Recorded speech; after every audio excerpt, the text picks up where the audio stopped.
तो दोस्तों हम लोग बात कर रहे हैं उपन्यास निर्मला की, जो कि प्रेमचंद जी के द्वारा लिखा गया है। तो चलिए अगला भाग शुरू करते हैं। उस दिन से निर्मला का रंग ढंग बदलने लगा।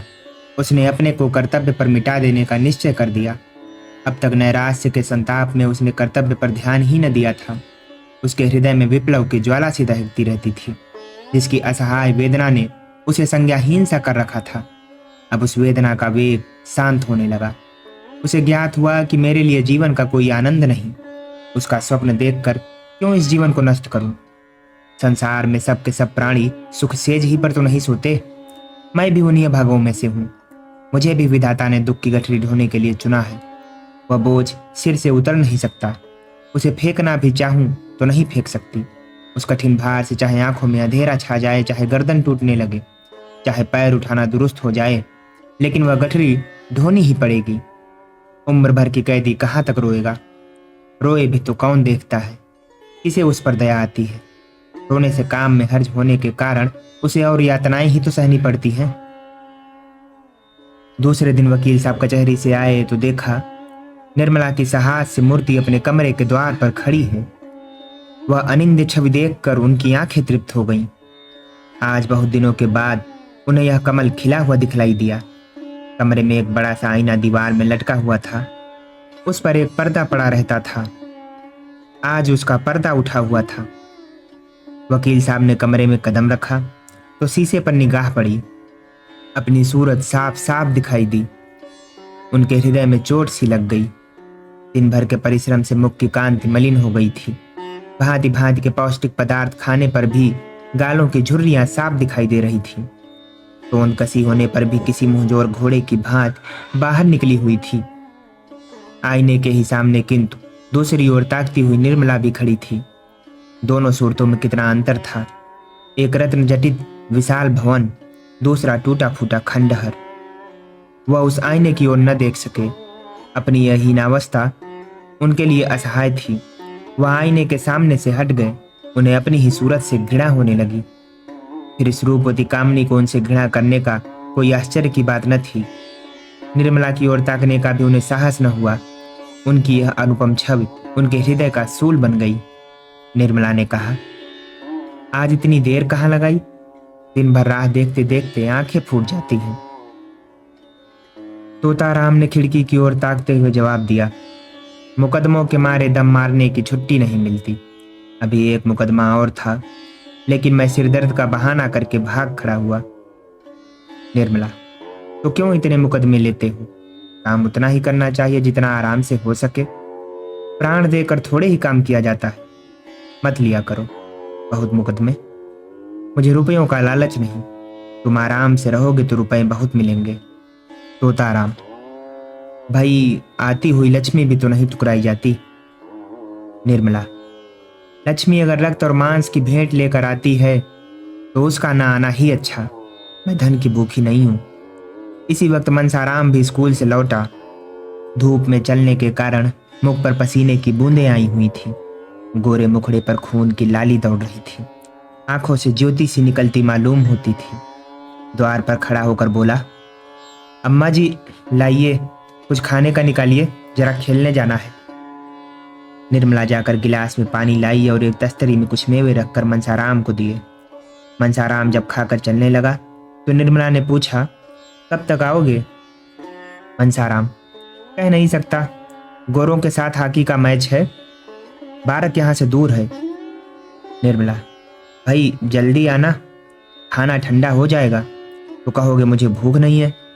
मनसाराम ने निर्मला की ओर सरल स्नेह भाव से देखकर कहा, मुझे देर हो जाए तो समझ लीजिएगा वहीं खा रहा हूं। मेरे लिए बैठने की जरूरत नहीं। वह चला गया तो निर्मला बोली, पहले तो घर में आते ही न थे। मुझसे बोलते शर्माते थे। किसी चीज की जरूरत होती तो बाहर से ही मंगवा भेजते। जब से मैंने बुलाकर कहा तब से आने लगे हैं। तोताराम ने कुछ चिढ़कर कहा, यह तुम्हारे पास खाने पीने की चीजें क्यों मांगने आता है? दीदी से क्यों नहीं कहता? निर्मला ने यह बात प्रशंसा पाने के लोभ से कही थी। वह यह दिखाना चाहती थी कि मैं तुम्हारे लड़कों को कितना चाहती हूँ।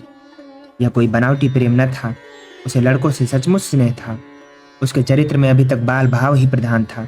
उसमें वही उत्सुकता, वही चंचलता, वही विनोद प्रियता विद्यमान थी और बालकों के साथ उसकी ये बाल वृत्तियां प्रस्फुटित होती थी।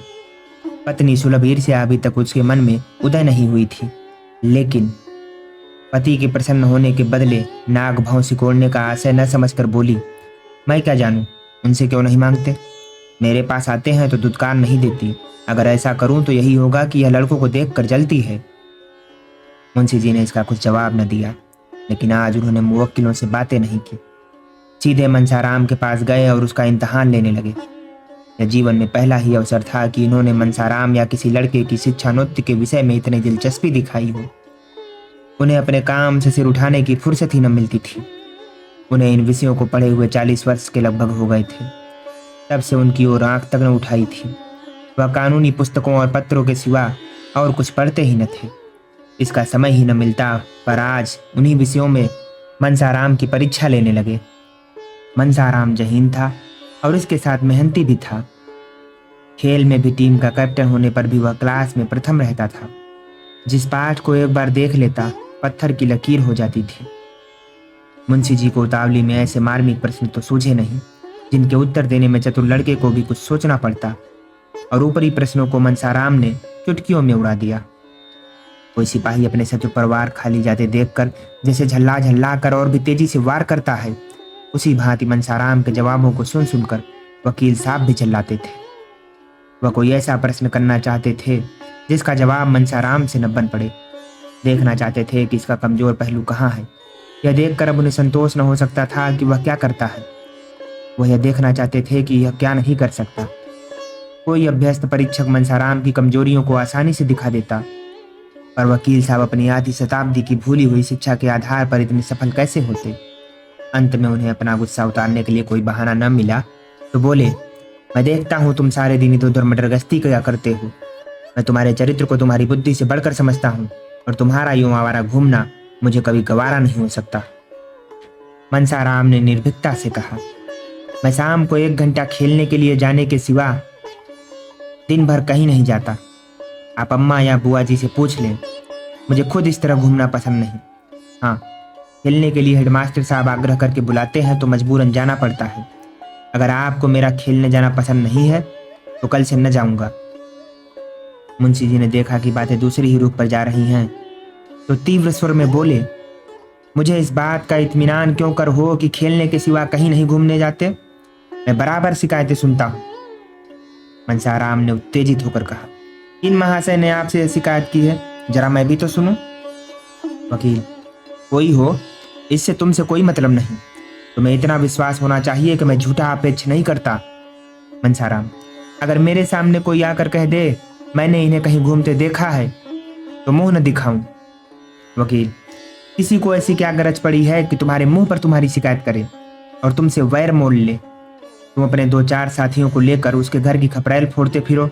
मुझसे इस किस्म की शिकायत एक आदमी ने नहीं, कई आदमियों ने की है, और कोई वजह नहीं है कि मैं अपने दोस्तों की बात पर विश्वास ना करूं। मैं चाहता हूं कि तुम स्कूल में ही रहा करो। मनसाराम ने मुंह गिराकर कहा, मुझे वहां रहने की कोई आपत्ति नहीं है। जब से कहिए चला जाऊंगा। वकील, तुमने मुंह क्यों लटका लिया? क्या वहां रहना अच्छा नहीं लगता? ऐसा मालूम होता है मानो वहां जाने के भय से तुम्हारी नानी मरी जा रही है। आखिर बात क्या है? वहां तुम्हें क्या तकलीफ होगी? मनसाराम छात्रालय में रहने के लिए उत्सुक नहीं था, लेकिन जब मुंशी जी ने यही बात कह दी और इसका कारण पूछा तो वह अपनी झेप मिटाने के लिए प्रसन्न चित्त होकर बोला, मुंह क्यों लटकाऊं? मेरे लिए जैसे बोर्डिंग हाउस। तकलीफ भी कोई नहीं, और हो भी तो उसे सह सकता हूं। मैं कल चला जाऊंगा। हाँ, अगर जगह न खाली हुई तो मजबूरी है। मुंशी जी वकील थे, समझ गए कि यह लौंडा कोई ऐसा बहाना ढूंढ रहा है जिसमें वहां जाना भी न पड़े और कोई इल्जाम भी सिर पर न आए। बोले, सब लड़कों के लिए जगह है, तुम्हारे लिए ही जगह नहीं होगी? मनसाराम, कितने ही लड़कों को जगह नहीं मिली और वे बाहर किराए के मकानों में पड़े हुए हैं। अभी बोर्डिंग हाउस में एक लड़के का नाम कट गया था तो 50 अर्जियां उस जगह के लिए आई थी। वकील साहब ने ज्यादा तर्क वितर्क करना उचित नहीं समझा। मनसाराम को कल तैयार रहने की आज्ञा देकर अपनी बग्घी तैयार कराई और सैर करने चले गए। इधर कुछ दिनों से शाम को वह प्रायः सैर करने चले जाया करते थे। किसी अनुभवी प्राणी ने बतलाया था कि दीर्घ जीवन के लिए इससे बढ़कर कोई मंत्र नहीं है। उनके जाने के बाद मनसाराम आकर रुक्मणी से बोला, बुआ जी, बाबूजी ने मुझे कल से स्कूल में रहने को कहा है। रुक्मणी ने विस्मित होकर पूछा, क्यों? मनसाराम, मैं क्या जानूं? कहने लगे कि तुम यहाँ आवारों की तरह इधर उधर फिरा करते हो। रुक्मणी, तूने कहा नहीं मैं कहीं नहीं जाता। मनसाराम, कहा क्यों नहीं, मगर वह जब माने भी। रुक्मणी, तुम्हारी नई अम्मा जी की कृपा होगी और क्या। मनसाराम, नहीं बुआ जी, मुझे उन पर संदेह नहीं है। वह बेचारी भूल से कभी कुछ नहीं कहती। कोई चीज मांगने जाता हूं तो तुरंत उठाकर दे देती है। रुक्मणी, तू यह त्रिया चरित्र क्या जाने, यह उन्हीं की लगाई हुई आग है। देख, मैं जाकर पूछती। रुक्मणी झल्लाई हुई निर्मला के पास जा पहुंची। उसे आड़े हाथों लेने का, कांटों में घसीटने का, कानों से छेदने का, रुलाने का सुअवसर वह हाथ से न जाने देना चाहती थी।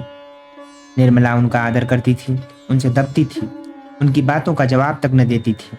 वह चाहती थी कि यह सिखावन की बातें कहे, जहां मैं भूलूं वहां सुधारे, सब कामों की देख रेख करती रहे, पर रुक्मणी उससे तनी ही रहती थी। निर्मला चारपाई से उठकर बोली, आइए दीदी बैठिए। रुक्मणी ने खड़े खड़े कहा, मैं पूछती हूँ, क्या तुम सबको घर से निकाल कर अकेले ही रहना चाहती हो? निर्मला ने कातर भाव से कहा, क्या हुआ दीदी जी, मैंने तो किसी से कुछ नहीं कहा। रुक्मणी, मनसाराम को घर से निकाले देती हो, इस पर कहती हो मैंने तो किसी से कुछ नहीं कहा। क्या तुमसे इतना भी देखा नहीं जाता? निर्मला, दीदी जी, तुम्हारे चरणों को छू कर कहती हूँ, मुझे कुछ नहीं मालूम। मेरी आंखें फूट जाएं अगर उसके विषय में मुंह तक खुला हो। क्यों व्यर्थ कस्में खाती हो? अब तक तोताराम कभी लड़के से नहीं बोलते थे। एक हफ्ते के लिए मनसाराम ननिहाल चला गया था तो इतने घबराए कि खुद जाकर लिवा लाए। अब इसी मनसाराम को घर से निकाल कर स्कूल में रखे देते हैं। अगर लड़के का बाल भी बांका हुआ तो तुम जानोगी। वह कभी बाहर नहीं रहा, उसे न खाने की सुध रहती है न पहनने की, जहाँ बैठता है वहीं सो जाता है। कहने को तो वो जवान हो गया पर स्वभाव बालकों सा है। स्कूल में उसकी मरण हो जाएगी, वहाँ किसे फिक्र है कि इसने खाना खाया या नहीं, कहाँ कपड़े उतारे, कहाँ सो रहा है। जब घर में कोई पूछने वाला नहीं तो बाहर कौन पूछेगा। मैंने तुम्हें चिता दिया, आगे तुम जानो, तुम्हारा काम जाने। यह कहकर रुक्मणी वहां से चली गई। वकील साहब सैर करके लौटे तो निर्मला ने तुरंत यह विषय छेड़ दिया। मनसाराम से वह आजकल थोड़ी अंग्रेजी पढ़ती थी, उसके चले जाने पर फिर उसके पढ़ने का हरज न होगा, दूसरा कौन पढ़ाएगा। वकील साहब को अब तक यह बात न मालूम थी। निर्मला ने सोचा था कि जब कुछ अभ्यस्त हो जाएगा तो वकील साहब को एक दिन अंग्रेजी में बातें करके चकित कर दूंगी। कुछ थोड़ा सा ज्ञान तो उसे अपने भाइयों से ही हो गया था। अब वह नियमित रूप से पढ़ रही थी। वकील साहब की छाती पर सांप सा लौट गया। चोरियां बदल कर बोले, वह कब से पढ़ा रहा है तुम्हें? मुझसे तुमने कभी नहीं कहा। निर्मला ने उनका यह रूप केवल एक बार देखा था, जब उन्होंने सियाराम को मारते मारते बेदम कर दिया था। वही रूप और भी विकराल बनकर आज उसे फिर दिखाई दिया। सहमती हुई बोली, उनके पढ़ने में तो इससे कोई हरज नहीं होता। मैं उसी वक्त उनसे पढ़ती हूँ जब उन्हें फुर्सत रहती है। पूछ लेती हूँ कि तुम्हारा हरज होता हो तो जाओ। बहुधा जब वह खेलने जाने लगते हैं तो 10 मिनट के लिए रोक लेती हूँ। मैं खुद चाहती हूँ कि उनका नुकसान न हो। बात कुछ न थी, मगर वकील साहब हताश से होकर चारपाई पर गिर पड़े और माथे पर हाथ रखकर चिंता में मग्न हो गए। उन्होंने जितना समझा था बात उससे कहीं अधिक बढ़ गई थी। उन्हें अपने ऊपर क्रोध आया कि मैंने पहले ही क्यों न इस लौंडे को बाहर रखने का प्रबंध किया। आजकल जो यह महारानी इतनी खुश दिखाई देती हैं, इसका रहस्य अब समझ में आया। पहले कभी कमरा इतना सजा सजाया न रहता था, बनाव चुनाव भी न करती थी, पर अब देखता हूँ काया पलट सी हो गई है। जी में तो आया कि इसी वक्त चलकर बंसाराम को निकाल दें, लेकिन प्रौढ़ बुद्धि ने समझाया कि इस अवसर पर क्रोध की जरूरत नहीं, कहीं इसने भांप लिया तो गजब ही हो जाएगा। हाँ, जरा इसके मनोभावों को टटोलना चाहिए। बोले, यह तो मैं जानता हूँ कि तुम्हें 2-4 मिनट पढ़ाने से उसका हरज नहीं होता, लेकिन आवारा लड़का है, अपना काम न करने का उसे एक बहाना तो मिल जाता है। कल अगर फेल हो गया तो साफ कह देगा, मैं तो दिन भर पढ़ाता रहता था। मैं तुम्हारे लिए कोई मिस नौकर रख दूंगा, कुछ ज़्यादा खर्च ना होगा। तुमने मुझसे पहले कहा ही नहीं। यह तुम्हें भला क्या पढ़ाता होगा, 2-4 शब्द बताकर भाग जाता होगा। इस तरह तो तुम्हें कुछ भी ना आएगा।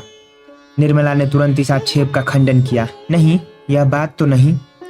वह मुझे दिल लगाकर पढ़ाते हैं और उनकी शैली भी कुछ ऐसी है कि पढ़ने में मन लगता है। आप एक दिन जरा उनका समझाना देखिए। मैं तो समझती हूँ कि मिस इतने ध्यान से न पढ़ाएगी। मुंशी जी अपनी प्रश्न कुशलता पर मुझ पर ताव देते हुए बोले, दिन में एक ही बार पढ़ाता है या कई बार? निर्मला आप भी इन प्रश्नों का आशय न समझी। बोली, पहले तो शाम को ही पढ़ा देते थे, अब कई दिनों से एक बार आकर लिखना भी देख लेते हैं। वह तो कहते हैं कि मैं अपनी क्लास में सबसे अच्छा हूँ। अभी परीक्षा में इन्हीं को प्रथम स्थान मिला था। फिर आप कैसे समझते हैं कि उनका पढ़ने में जी नहीं लगता? मैं इसलिए और भी कहती हूँ कि दीदी समझेंगी, इसी ने यहाँ आग लगाई है। मुफ्त में मुझे ताने सुनने पड़ेंगे। अभी जरा ही देर हुई, धमका कर गई हैं।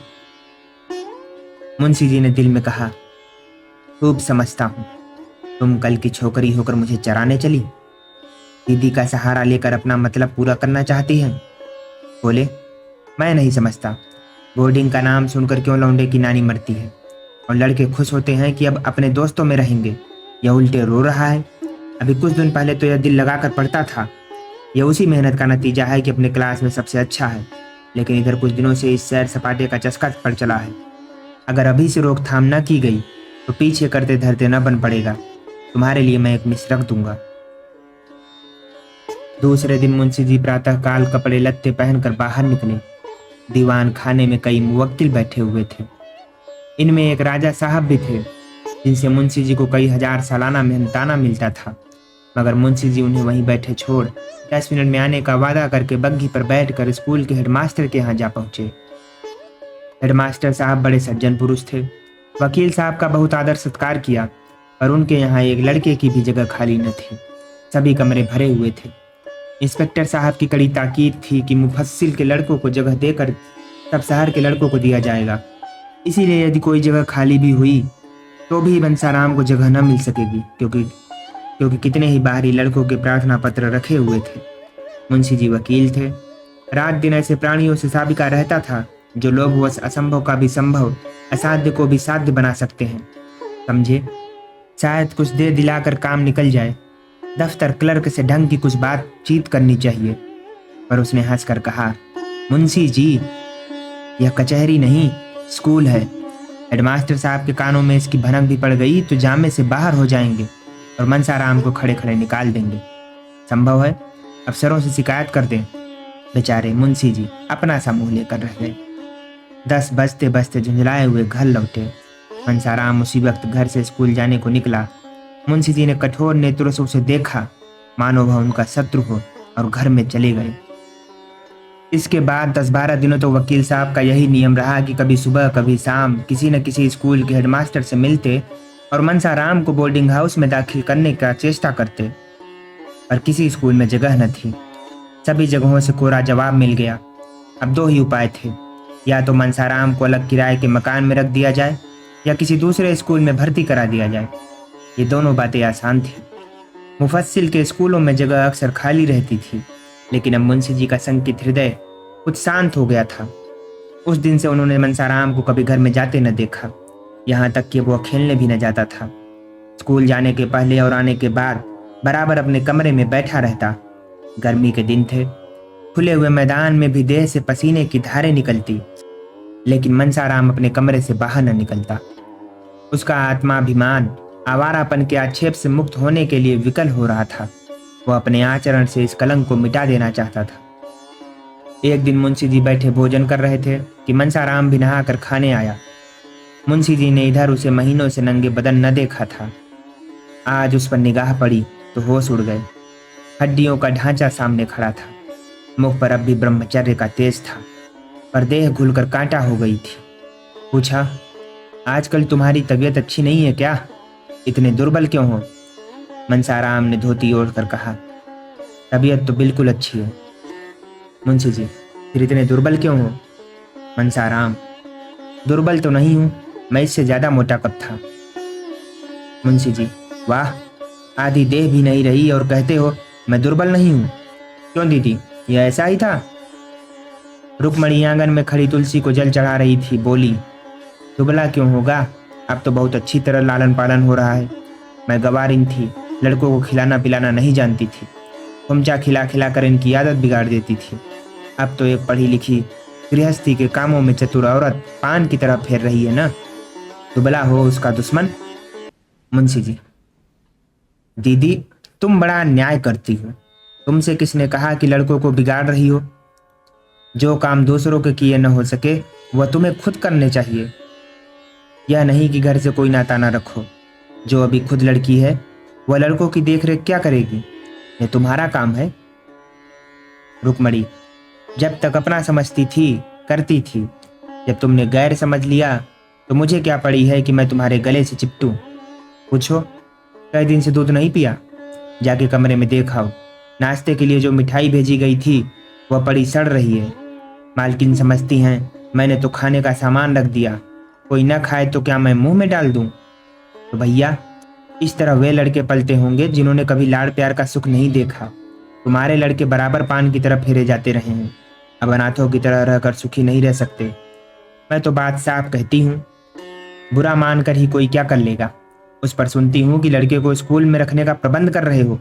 बेचारे को घर में आने तक की मनाही है, मेरे पास आते भी डरता है, और फिर मेरे पास रखा भी क्या रहता है जो जाकर खिलाऊंगी। इतने में मनसाराम 2 फुलके खाकर उठ खड़ा हुआ।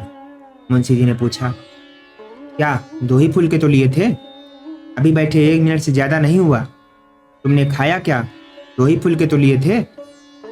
मनसाराम ने सकुचाते हुए कहा, दाल और तरकारी भी तो थी। ज्यादा खा जाता हूं तो गला जलने लगता है, खट्टी डकारें आने लगती हैं। मुंशी जी भोजन करके उठे तो बहुत चिंतित थे। अगर यूं ही दुबला होता गया तो उसे कोई भयंकर रोग पकड़ लेगा। उन्हें रुक्मणी पर इस समय बहुत क्रोध आ रहा था। उन्हें यही जलन है कि मैं घर की मालकिन नहीं। यह नहीं समझती कि मुझे घर की मालकिन बनने का क्या अधिकार है। जिसे रुपया का हिसाब तक नहीं आता वह घर की स्वामिनी कैसे हो सकती है? बनी तो थी साल भर तक मालकिन, 1 पाई की बचत न होती थी। इस आमदनी में रूपकला 200-250 रुपए बचा लेती थी। इनके राज में वही आमदनी खर्च को भी पूरी न पड़ती थी। कोई बात नहीं, लाड़ प्यार ने इन लड़कों को चौपट कर दिया। इतने बड़े बड़े लड़कों को इसकी क्या जरूरत कि जब कोई खिलाए तो खाएं। इन्हें तो खुद अपनी फिक्र करनी चाहिए। मुंशी जी दिन भर उसी उधेड़ बुन में पड़े रहे। 2-4 मित्रों से भी जिक्र किया। लोगों ने कहा, उसके खेल कूद में बाधा न डालिए, अभी से उसे कैद न कीजिए। खुली हवा में चरित्र के भ्रष्ट होने की उससे कम संभावना है जितना बंद कमरे में। कुसंगत से जरूर बचाइए, मगर यह नहीं कि उसे घर से निकलने ही न दीजिए। युवावस्था में एकांतवास चरित्र के लिए बहुत ही हानिकारक है। मुंशी जी को अब अपनी गलती मालूम हुई।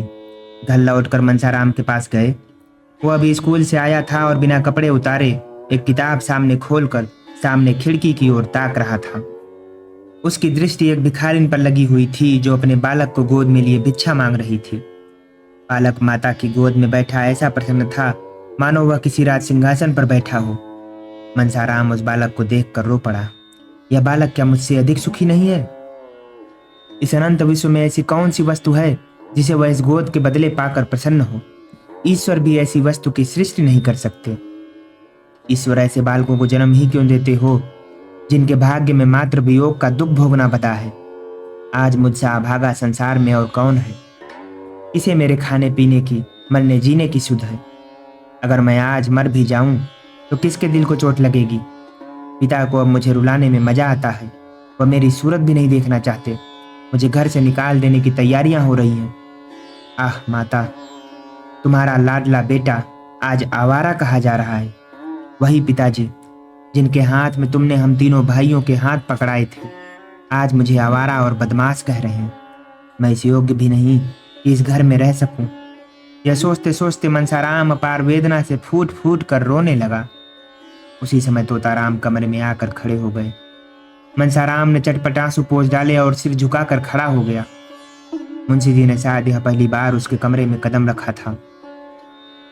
मनसाराम का दिल धड़ धड़ करने लगा कि देखें आज क्या आफत आती है। मुंशी जी ने उसे रोते देखा तो एक क्षण के लिए उनका वात्सल्य घोर निद्रा से चौंक पड़ा।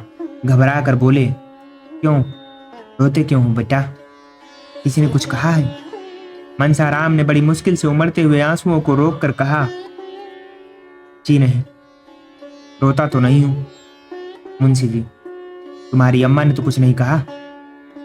जी नहीं, वो तो मुझसे बोलती ही नहीं। मुंशी जी, क्या करूं बेटा, शादी तो इसलिए की थी कि बच्चों को माँ मिल जाएगी, लेकिन वह आशा पूरी नहीं हुई। तो क्या बिल्कुल नहीं बोलती? मनसाराम: जी नहीं, इधर महीनों से नहीं बोली। मुंशी जी: विचित्र स्वभाव की औरत है, मालूम ही नहीं होता कि क्या चाहती है। मैं जानता कि उसका ऐसा मिजाज होगा तो कभी शादी न करता। रोज एक न एक बात लेकर उठ खड़ी होती है। उसी ने मुझसे कहा था कि यह दिन भर न जाने कहाँ गायब रहता है। मैं उसके दिल की बात क्या जानता था। समझा तुम कुसंगत में पड़कर शायद दिन भर घूमा करते। कौन ऐसा पिता है जिसे अपने प्यारे पुत्र को आवारा फिरते देखकर रंज न हो। इसीलिए मैंने तुम्हें बोर्डिंग हाउस में रखने का निश्चय किया था, बस, और कोई बात नहीं थी बेटा।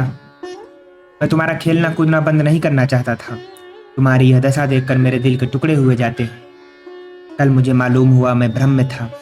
तुम शौक से खेलो, सुबह शाम मैदान में निकल जाया करो, ताजी हवा से तुम्हें लाभ होगा। जिस चीज़ की ज़रूरत हो मुझसे कहो, उनसे कहने की ज़रूरत नहीं। समझ लो कि वह घर में है ही नहीं। तुम्हारी माता छोड़कर चली गई तो मैं तो हूँ। बालक का सरल निष्कपट हृदय पितृ प्रेम से पुलकित हो उठा। मालूम हुआ कि साक्षात भगवान खड़े हैं।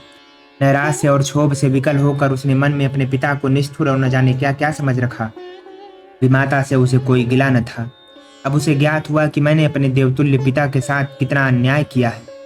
पितृभक्ति की एक तरंग सी हृदय में उठी और वह पिता के चरणों पर सिर रखकर रोने लगा। मुंशी जी करुणा से विहल हो गए।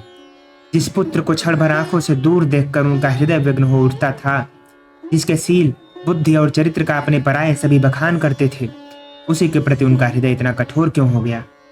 वह अपने ही प्रिय पुत्र को शत्रु समझने लगे, उसको निर्वासन देने को तैयार हो गए। निर्मला पुत्र और पिता के बीच में दीवार बनकर खड़ी थी। निर्मला को अपनी ओर खींचने के लिए पीछे हटना पड़ता था और पिता तथा पुत्र में अंतर बढ़ता जाता था। फलतः आज यह दशा हो गई कि अपने अभिन्न पुत्र से उन्हें इतना छल करना पड़ रहा है।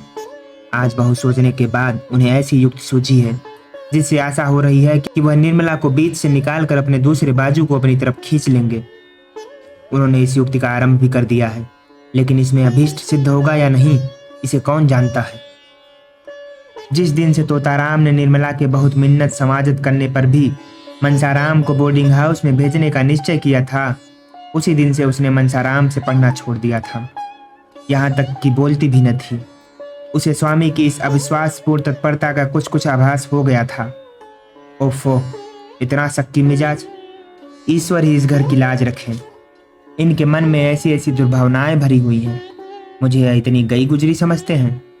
ये बातें सोच सोच कर वह कई दिन रोती रही। तब उसने सोचना शुरू किया, इन्हें क्यों ऐसा संदेह हो रहा है? मुझ में ऐसी कौन सी बात है जो इनकी आंखों में खटकती है? बहुत सोचने पर भी उसे अपने में कोई ऐसी बात नजर न आई। तो क्या उसका मनसाराम से पढ़ना, उससे हंसना बोलना ही इनके संदेह का कारण है? तो फिर मैं पढ़ना छोड़ दूंगी, भूल कर भी मनसाराम से न बोलूंगी, उसकी सूरत न देखूंगी। लेकिन यह तपस्या उसे असाध्य जान पड़ती थी। मनसाराम से हंसने बोलने में उसकी विलासिनी कल्पना उत्तेजित भी होती थी और तृप्त भी। उससे बातें करते हुए उसे अपार सुख का अनुभव होता था, जिससे वह शब्दों में प्रकट न कर सकती थी।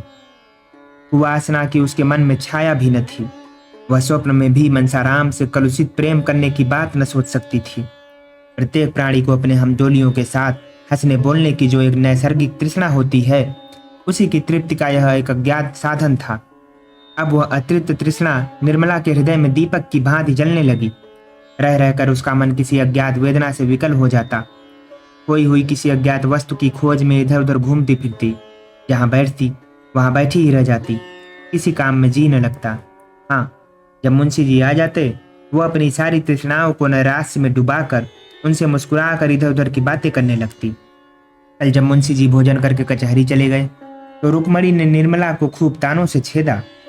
जानती तो थी कि यहाँ बच्चों का पालन पोषण करना पड़ेगा, तो क्यों घर वालों से नहीं कह दिया कि वहाँ मेरा विवाह न करो? वहाँ जाती जहाँ पुरुष के सिवा और कोई न होता। वही यह बनाव चुनाव और छवि देखकर खुश होता, अपने भाग्य को सराहता। यहाँ बुढ़ा आदमी तुम्हारे रंग रूप हाव भाव पर क्या लट्टू होगा? इसने इन्हीं बालकों की सेवा करने के लिए तुमसे विवाह किया है, भोग विलास के लिए नहीं। वह बड़ी देर तक घाव पर नमक छिड़कती रही, पर निर्मला ने चूं तक न की। वह अपनी सफाई तो पेश करना चाहती थी, पर न कर सकती थी। अगर कहे कि मैं वही कर रही हूँ जो मेरे स्वामी की इच्छा है तो घर का भंडा फूटता है। अगर वह अपनी भूल स्वीकार करके उसका सुधार करती है तो भय है कि उसका न जाने क्या परिणाम हो। वह यूं बड़ी स्पष्टवादिनी थी। सत्य कहने में उसे संकोच या भय न होता था, लेकिन इस नाजुक मौके पर उसे चुप्पी साधनी पड़ी। इसके सिवा दूसरा उपाय न था। वह देखती थी मनसाराम बहुत विरक्त और उदास रहता है। यह भी देखती थी कि वह दिन दिन दुर्बल होता जा रहा है, लेकिन उसकी वाणी और कर्म दोनों ही पर मोहर लगी हुई थी। चोर के घर चोरी हो जाने से उसकी जो दशा होती है, वही दशा इस समय निर्मला की हो रही थी। दोस्तों, फिलहाल इस कहानी को अभी यहीं पर रोकते हैं। आगे आने वाले भागों के लिए कृपया चैनल को सब्सक्राइब जरूर कर लीजिएगा और वीडियो को लाइक भी कर दीजिएगा। आपका बहुत बहुत धन्यवाद।